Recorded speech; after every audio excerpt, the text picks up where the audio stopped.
Jake Harper's world unraveled with a single text. "Meet me at 8," it read, glowing on his wife's phone, sent from a number that wasn't saved. His thumb hovered over the screen, heart thudding, as he stood in their quiet Denver kitchen. He'd always trusted Lauren, his wife of 12 years, but lately, her late nights and guarded glances had chipped away at that trust. This message wasn't from a colleague. It wasn't from anyone he knew, and it changed everything. Jake, 38, was the kind of guy who showed up. A software engineer who worked remotely. He poured his energy into being a dad to Mia, 10, and Ethan, 8. Weekends were for coaching their little league teams or piling into the family SUV for impromptu camping trips in the Rockies. He'd surprise the kids with s'mores by the fire, their laughter echoing through the pines. Lauren, 36, a marketing VP at a downtown firm, used to join them, her quick wit and easy charm lighting up those nights. But recently, she'd been absent, physically and emotionally. "Work's insane," she'd say, rushing out the door, her phone always buzzing, her eyes avoiding his. That Thursday night, Jake was prepping tacos for the kids when Lauren's phone, left on the counter, lit up. She was upstairs, supposedly on a work call. Jake didn't snoop, never had, but the message preview was impossible to ignore. "Meet me at 8. No context, no name. His stomach twisted. He set the spatula down, the sizzle of ground beef fading as his mind raced. Was he overthinking this? Lauren had been distant, sure, but an affair? He pushed the thought away, focusing on the kids' chatter as they set the table. But the seed of doubt took root. The next morning, Lauren left early, muttering about a client meeting. Jake drove the kids to school, his usual playlist of dad rock hits unable to drown out his unease. At a red light, he replayed the past few months. Lauren's late nights had become routine. She'd come home after 10 p.m., claiming deadlines or team dinners. Her hugs felt mechanical, her smiles forced. She'd started locking her laptop, something she never used to do. Jake had chalked it up to stress. Her firm was pushing a big campaign, but the text gnawed at him. "Who was meet me at 8? Back home, Jake tried to focus on coding a new feature for work, but his thoughts kept drifting. He called his old friend Mike, a contractor who always had no-nonsense take. Over coffee at a local diner, Jake spilled everything. The text, Lauren's distance, the sinking feeling he couldn't shake. Mike leaned back, sipping his black coffee. "You need answers, man, not guesses. Hire someone. Up pro." Jake hesitated. A private investigator felt like a betrayal of its own, but Mike pressed. "You're not spying. You're protecting your family. Get the truth." By noon, Jake was on the phone with Sarah Coleman, a PI Mike recommended. Her voice was calm, professional, cutting through his nerves. "I'm discreet, Mr. Harper. I document facts, dates, times, places. No drama. You want answers? I'll get them." Jake gave her the basics. Lauren's schedule, her workplace, the text he'd seen. He didn't want revenge. He told her, just clarity. Sarah promised a preliminary report within a week. Hanging up, Jake felt a mix of relief and dread. There was no going back now. Over the next few days, Jake kept up appearances. He helped Mia with her science project, cheered Ethan at his baseball game, and smiled through family dinners. But every time Lauren's phone buzzed, his chest tightened. She'd glance at it, type quickly, then slip it in her pocket. On Sunday, she announced a work trip to Boulder, overnight. Jake nodded, saying nothing, but the lie hung heavy. He texted Sarah, "She's heading to Boulder tomorrow.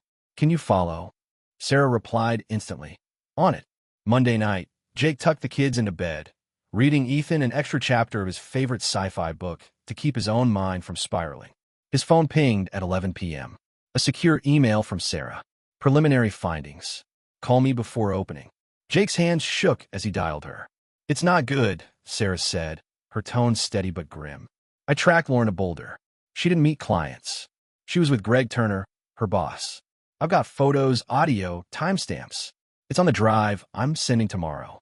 You sure you want this?" Jake swallowed hard. "Send it." The next morning, a courier dropped off a small package, a USB drive in a plain envelope. Jake stared at it, unopened, on his desk. The kids were at school, the house silent except for the hum of his computer. He thought of the early days with Lauren, meeting at a college bar, her laugh, pulling him in, their first dance at their wedding. They'd built a life, a family. Could it all be a lie? He plugged in the drive. The first photo loaded. Lauren and Greg at a dimly lit bar, her hand on his arm, their heads close. Jake's breath caught. He clicked through more. Lauren getting into Greg's car, their silhouettes in a hotel lobby. The audio was worse. Her voice, soft and teasing, calling Greg babe. Timestamps marked every moment. 7:42 p.m., 8:15 p.m., 9:03 p.m. Sarah's report was cold, precise. Subject met G. Turner, the Boulder Lounge. 7:30 p.m. Conversation intimate. Left together at 9:15 p.m. Jake closed the laptop, his pulse pounding. He didn't cry or yell. He just sat, the weight of the truth settling like a stone. He thought of Mia and Ethan, oblivious to the storm about to hit. He couldn't let this destroy them, but he also couldn't let it go. Lauren would be home in a few hours. Jake grabbed his keys and headed for their cabin in the Rockies. He needed space to think, to plan. As he drove, the mountains rising around him, one thought burned clear. Whatever came next, he'd face it for his kids, and for the truth. Jake's phone buzzed with a new email from Sarah, the PI, as he gripped the steering wheel, winding through the Rocky Mountain roads to the family cabin. More evidence. Urgent. Call me. His heart sank. The photos from Boulder were bad enough. Lauren laughing with Greg, her boss, their hands brushing in a way that screamed betrayal.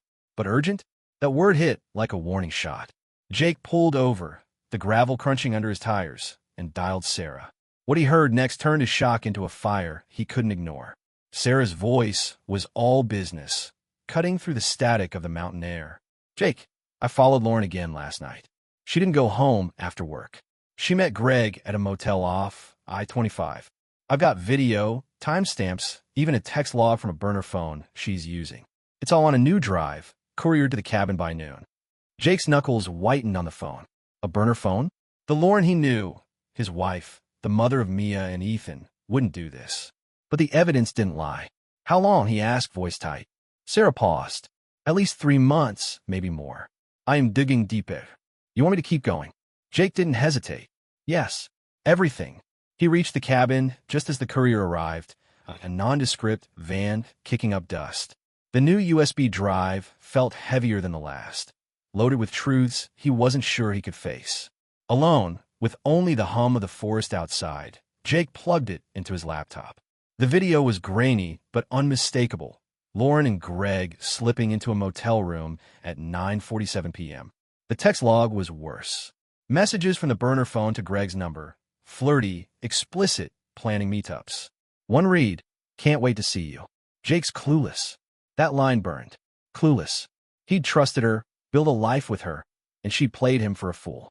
Jake paced the cabin's wooden floor, his mind racing. He thought of confronting Lauren right then, driving back to Denver, and laying it all bare.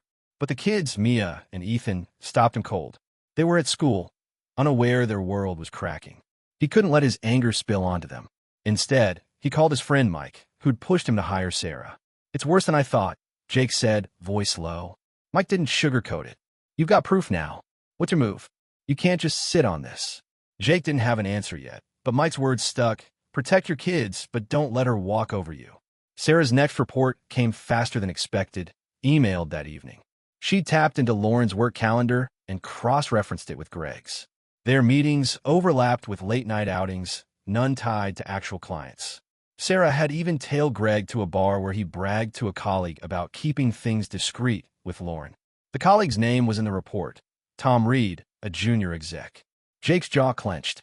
Greg wasn't just cheating on his own wife, Claire. He was dragging Lauren into a double life, risking everything they'd built. The next day, Jake drove back to Denver, the USB drives locked in his glove box. He dropped the kids at his parents' for the weekend, citing a work thing. Mia hugged him tight, sensing something off. You okay, Dad? She asked. Jake forced a smile. Just tired, kiddo. Love you. Ethan, oblivious, way from a couch, glued to a video game. Jake's chest ached. He'd do anything to shield them from this. Back home, Lauren was out, her usual client dinner. Excuse texted from the road. Jake didn't reply. Instead, he met Sarah at a quiet coffee shop to strategize. Sarah slid a folder across the table. This is everything so far. Photos, videos, texts, GPS logs. It's airtight. If you want to confront her, you've got enough to shut down any lies. Jake flipped through the folder. Lauren and Greg at a park, a restaurant, the motel. Each image was a gut punch, but Sarah's next words hit harder. There's more. Greg's been skimming funds from the company. Lauren signed off on some of his expense reports. She might not know the full extent, but she's in deep. Jake's mind reeled. Not just an affair, possible fraud. This wasn't just personal anymore. It was a legal mess. That night, Jake sat in his home office, the folder open, his laptop glowing with Sarah's files. He drafted an email to Claire, Greg's wife, attaching key photos and a note. I'm sorry you're finding out this way. You deserve the truth. He hesitated, finger over the send button. This would blow up Greg's life, maybe Claire's too. But Jake thought of Mia and Ethan, of the lies eating at their family. He hit send. Then he started another email, this one to Lauren's company HR and 2 board members. He attached the evidence, photos, texts, expense reports, writing only. This involves Lauren Harper and Greg Turner. I trust you'll handle it appropriately. No threats, no emotion, just facts. As he clicked send, his phone lit up. Lauren, running late, be home by 11. Jake didn't respond. He grabbed his keys and headed back to the cabin. He needed distance, not just from Lauren, but from the life they'd built on lies. The drive was quiet, the mountains swallowing his headlights. Tomorrow, he called Lauren and lay it all out. No more hiding, no more clueless. The truth was out, and whatever came next, divorce, fallout, or rebuilding for his kids, Jake was ready to face it head-on. Jake's phone vibrated against the wooden table in the Rocky Mountain cabin, Lauren's name flashing on the screen.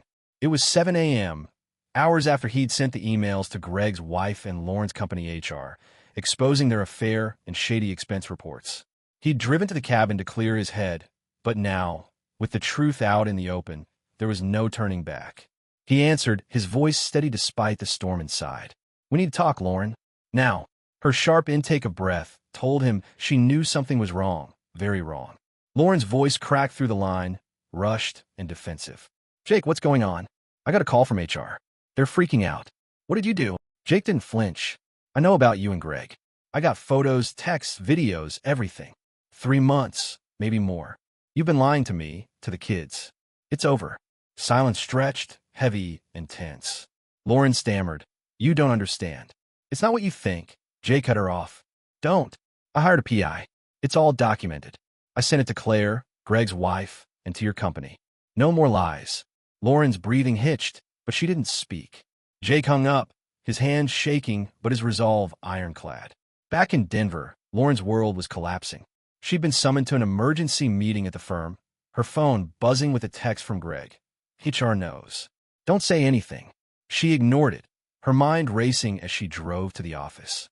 Meanwhile, Jake opened his laptop at the cabin, reviewing Sarah's latest report. The PI had uncovered more. Greg had been funneling company funds into fake vendor accounts, some linked to expense reports Lauren had approved. Whether she knew the full extent or not, she was complicit. Jake forwarded the financial details to HR, adding a note. This goes beyond the affair. Investigate. He wasn't out for blood, just accountability. By noon, Lauren sat in a stark boardroom, facing 3 stone-faced executives. Greg was there, too, avoiding her gaze. The HR director slid a folder across the table, containing printouts of Jake's evidence. Photos of them at the motel, text logs from Lauren's burner phone, and flagged expense reports. Explain, the director demanded. Lauren's throat tightened. She tried to downplay the affair, claiming it was just a mistake, but the financial discrepancies were harder to dodge. Greg stayed silent, his career already in ruins. The board didn't deliberate long. You're both suspended, pending a full audit, the director said. Lauren left the room, her legs unsteady, knowing suspension was just a prelude to termination. Jake, still at the cabin, got a call from Sarah. It's moving fast, she said. Claire, Greg's wife, confronted him last night after your email. Kicked him out. She's filing for divorce and talking to a lawyer about the fraud. The company's launching an internal investigation. Jake nodded, processing the domino effect. He hadn't expected it to escalate this quickly, but he felt no regret. The truth was out, and it was tearing through the lies like wildfire. Still, his focus stayed on Mia and Ethan. He texted his parents, confirming the kids were okay, then called his lawyer to start divorce proceedings. Keep it clean, he told her. Protect the kids' stability. That evening, Lauren called again, her voice raw with panic. Jake, you've destroyed everything. HR suspended me. Greg's gone. How would you send that to Claire? To the company. Jake stayed calm, his words measured. You destroyed us, Lauren. You and Greg made choices. I just made sure the truth came out. Claire deserved to know. So did your bosses. Lauren's tone shifted to pleading. Can we talk? For the kids? I'll explain everything. Jake paused and agreed. Tomorrow, in person. Not for us, for Mia and Ethan. He hung up, his mind already on the next step. The next morning, Jake drove back to Denver, the USB drives and Sarah's folder in his bag. He met Lauren at a neutral spot, a quiet park near their house, away from the kids. She looked drained, her usual confidence gone. I messed up, Jake, she started, voice low. Greg, it was a mistake. I got caught up. I didn't mean to hurt you. Jake held up a hand. I don't want excuses. I want to know why. And what about the money? The expense reports. Lauren's eyes widened. Money? Greg handled those. I just signed off. Jake shook his head, sliding the folder across the picnic table. You're in this, Lauren. The company's auditing everything. You might face more than a divorce. Lauren flipped through the folder, her hands trembling as she saw the financial records. I didn't know, she whispered, but Jake wasn't buying it. You knew enough to hide a burner phone, to lie to me for months. We're done. I'm filing for divorce, and I'm keeping the kids out of this mess.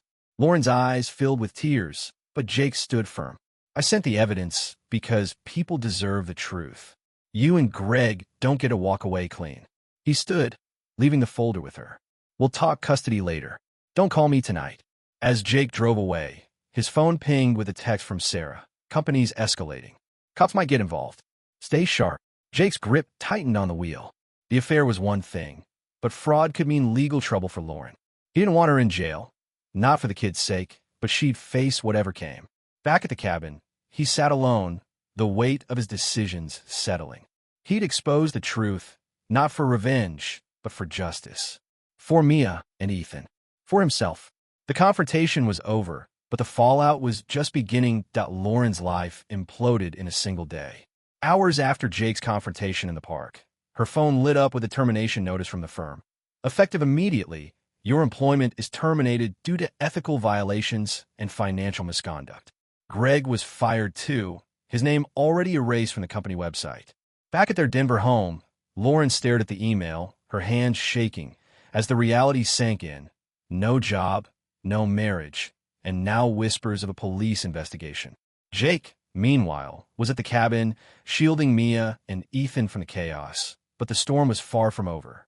The kids were still with Jake's parents, blissfully unaware of their mother's unraveling world. Jake had spent the morning on the phone with his lawyer, drafting divorce papers with a clear priority: stable custody for Mia and Ethan. He wanted the cabin as his base, a safe haven where the kids could escape the fallout. But Sarah, the PI, called with a bombshell.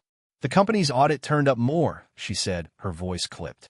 Greg's been siphoning funds for over a year, hundreds of thousands.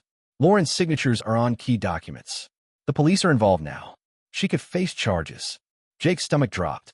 He didn't want Lauren in prison, not for the kids, but her choices had built this trap. In Denver, Lauren faced the boardroom again, this time with a company lawyer and a detective present.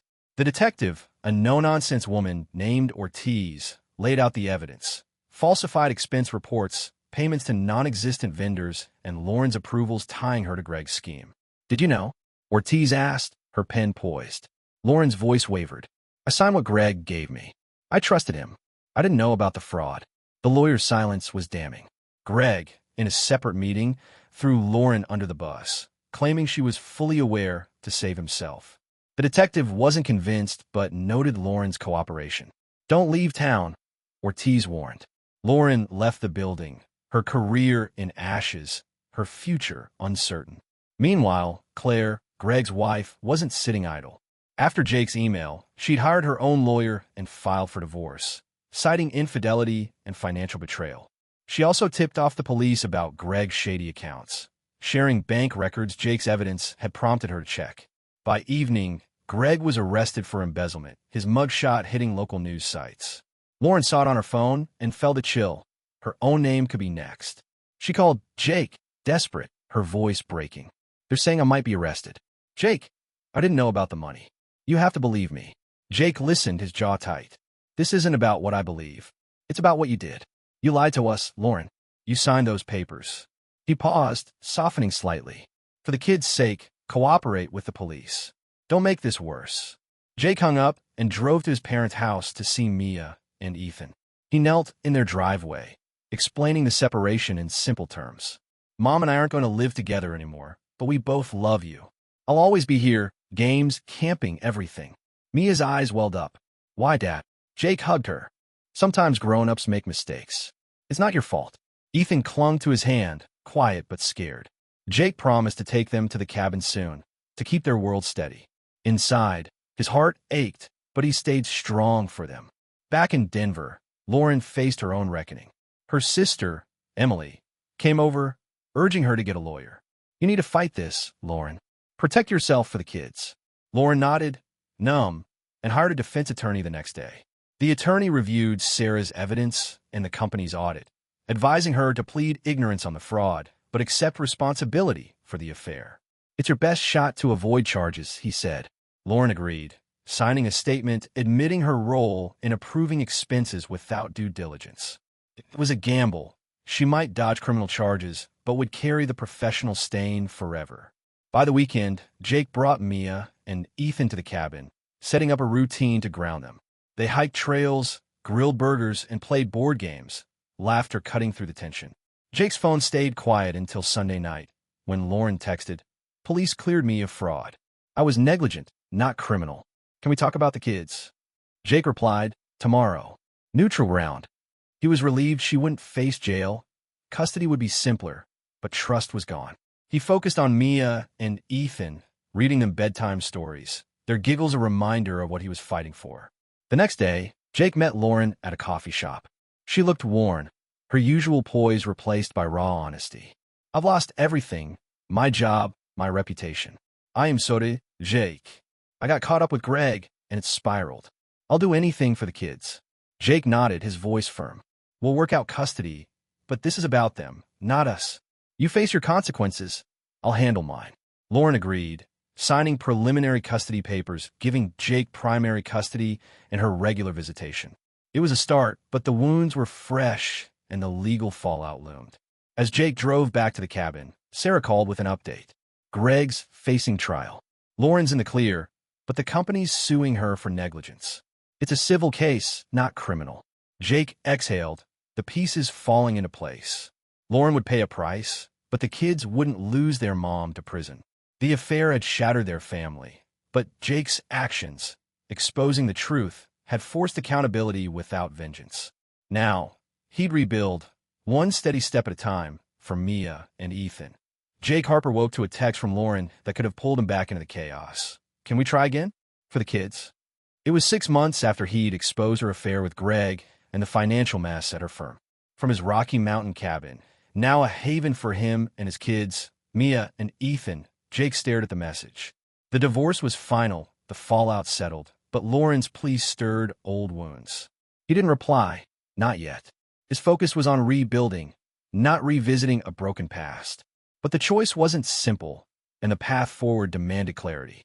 The divorce had wrapped up cleanly, with Jake securing primary custody and the cabin as his home base. Lauren kept their Denver house, where Mia and Ethan spent every other weekend. Jake had worked hard to keep their lives steady, coaching Little League, driving Mia to art classes, teaching Ethan to fish in the mountain streams. The kids were adapting, their laughter returning, but questions lingered. "Will you and Mom ever be friends again?" Mia asked one night, her sketchbook open. Jake hugged her. "We'll always be your parents, kiddo. That's what matters." He meant it, but Lauren's text tested his resolve. Lauren, meanwhile, was piecing her life back together. The police had cleared her of criminal fraud charges tied to Greg's embezzlement, but the company's civil lawsuit drained her savings. She'd taken a part-time job at a local marketing agency, a far cry from her VP days, with flexible hours to prioritize the kids. Therapy helped her face her mistakes, the affair, the blind trust in Greg, the lies that cost her family. She'd stopped contacting Greg, who was awaiting trial in another city, his life in ruins. Lauren's regret was real, but rebuilding trust with Jake and the kids was a steep climb. One Saturday, Jake dropped the kids at Lauren's for their weekend visit. She met at the door, nervous but composed. "Thanks for bringing them," she said, then hesitated. "Can we talk? Just a minute." Jake nodded, stepping into the driveway to keep things neutral. Lauren's voice was steady. "I know I destroyed us. I'm sorry, Jake, for the affair, the lies, everything. I'm trying to be better for Mia and Ethan. If you ever think we could start over, I'd wait." Jake listened, his face unreadable. He saw her sincerity, but felt no spark of the old love. "I appreciate the apology," he said, "but we're co-parents now. That's enough. Let's focus on the kids." Lauren nodded, her eyes glistening, accepting his boundary. The next week, Jake got a call from Sarah, the PI who'd uncovered the truth. "Loose ends tied up," she said. "Greg's pleading guilty, 3 years for embezzlement." The company dropped the suit against Lauren after she settled out of court. She's free to move on. Jake thanked her, feeling a weight lift. The legal storm was over, and his actions, exposing the affair and fraud, had brought justice without cruelty. He'd protected Mia and Ethan from the worst, sparing them the details while ensuring Lauren faced consequences. Life at the cabin grew into a rhythm. Jake worked remotely, coding by day and grilling dinners with the kids at night. He started a new tradition, Friday movie nights, with Mia picking comedies and Ethan lobbying for sci-fi. Their bond deepened, built on trust and presence. Jake even picked up hiking again, the trails clearing his mind. One evening, Mia showed him a drawing of their family. Her, Ethan, Jake, and Lauren standing apart, but smiling. "It's how I see us," she said. Jake framed it, a reminder that family could evolve, not break. Lauren kept her word, showing up for the kids. She attended Ethan's baseball games, cheering beside Jake without pushing for more. She baked with Mia, recreating old recipes, and listened when they talked about the cabin. Slowly, the kids relaxed around her, sensing her effort. During one pickup, Lauren handed Jake a letter. "Read it later," she said. Alone, Jake opened it. A handwritten apology, no pleas for reconciliation, just accountability and gratitude for his grace with the kids. He tucked it away, respecting her growth but unmoved. Months later, an unexpected email arrived from Greg's ex-wife, Claire. "Thank you, Jake," it read. "Your evidence gave me the courage to leave. I'm starting over stronger." Jake smiled, forwarding it to Sarah with a note. Worth it. The ripple effects of his choice to expose the truth had freed others, not just himself. He felt no bitterness, only peace. That night, he took the kids stargazing, pointing out constellations. Ethan asked, "Are you happy, Dad?" Jake hugged him. "Yeah, buddy, I am." Lauren found her footing, too. Her agency offered her a full-time role, and she enrolled in a business ethics course, determined to rebuild her integrity. She declined a job offer from a firm linked to Greg's old contacts, cutting ties with that past. During a custody handoff, she smiled at Jake, a genuine co-parent smile. "The kids are lucky to have you," she said. Jake nodded. "They've got us both." It wasn't forgiveness, but it was enough, a shared commitment to Mia and Ethan. Jake's life wasn't perfect, but it was his. He coached, coded, and laughed with his kids, the cabin a symbol of resilience. Lauren's mistakes had cost them a marriage, but Jake's truth had carved a path forward. Justice wasn't about destruction. It was about accountability, letting everyone rebuild from the ashes of their choices.